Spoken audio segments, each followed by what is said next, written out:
In singular sense, the term statistical means statistical methods to organize the large number of statistical data and to draw conclusion from them.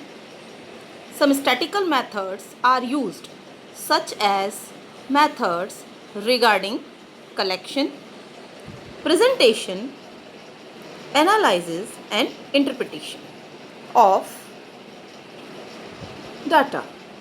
So, in singular sense, statics is taken to means as statistical methods according to Croston and कॉर्डन.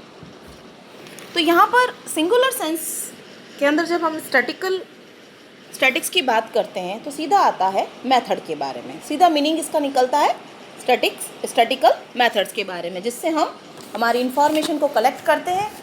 जो भी जिस purpose से हम लोगों ने हमारा data collection किया है, जो चीज़ हम चाहते हैं उसके लिए हमें 5 स्टेप से होकर निकलना होता है. सबसे पहले कलेक्शन ऑफ डाटा, फिर उसको ऑर्गेनाइज करना, तो ऑर्गेनाइजेशन ऑफ डाटा.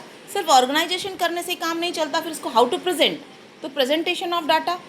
सिर्फ प्रेजेंट करना या उसको टेबलर फॉर्म में ले आना या डायग्रामेटिकल उसको प्रेजेंट करना ही काफ़ी नहीं होता है, उस पर एनालाइज करना होता है. तो 4 स्टेप हो जाता है हमारा analyse of data. After that we are interpreted our data. तो ये स्टेप्स हैं जिससे हमारा सिंगुलर नोन जो है स्टैटिक्स का वो होकर निकलता है. इट मीन्स क्या है, सिंगुलर सेंस में स्टैटिक्स क्या है, स्टैटिकल मेथड्स को कहते हैं, स्टैटिकल टूल्स को कहते हैं. अब इन मेथड्स स्टेप्स को कंप्लीट करने के लिए, जैसे मैंने आपको 5 स्टेप्स बताए, collection of data, organisation of data, presentation of data, analyse of data, interpretation of data. तो इन सब को करने के लिए, इन सब चीज़ों को करने के लिए हमें क्या करना पड़ेगा, किसी न किसी टूल का यूज़ करना पड़ेगा, किसी न किसी टेक्निक को लगाना पड़ेगा. तो वो टेक्निक क्या हो सकती है, तो सबसे पहले हम बात करेंगे कलेक्शन ऑफ डाटा की. तो कलेक्शन ऑफ डाटा के लिए हमें कौन सी टेक्निक्स का यूज़ करना चाहिए, उसके लिए हम 2 टेक्निक का यूज़ कर सकते हैं, और वो है सेंसस टेक्निक या सैम्पल टेक्निक. इसके बारे में, उसकी पूरी डिटेल के बारे में हम आगे पढ़ेंगे. आगे के चैप्टर्स में हमारा सेंसस क्या है, सैम्पल क्या है, ये सारा आएगा. तो यहाँ अभी हम सिर्फ इतना ही जानेंगे कि कलेक्शन ऑफ डाटा करने के लिए हमें 2 टेक्निक्स का यूज़ करना होता है. वो एक तो है सेंसस टेक्निक और दूसरी है आपकी सैम्पल टेक्निक्स. उसके बाद आता है हमारा ऑर्गेनाइजेशन ऑफ डाटा. तो ऑर्गेनाइजेशन ऑफ डाटा के लिए भी हम 2 टूल्स को यूज़ करेंगे, एक तो एरे ऑफ डाटा और एक टेलीबार्स. टेलीबार से you all are familiar with telebars, कि टेलीबार किस तरह से लगाते हैं.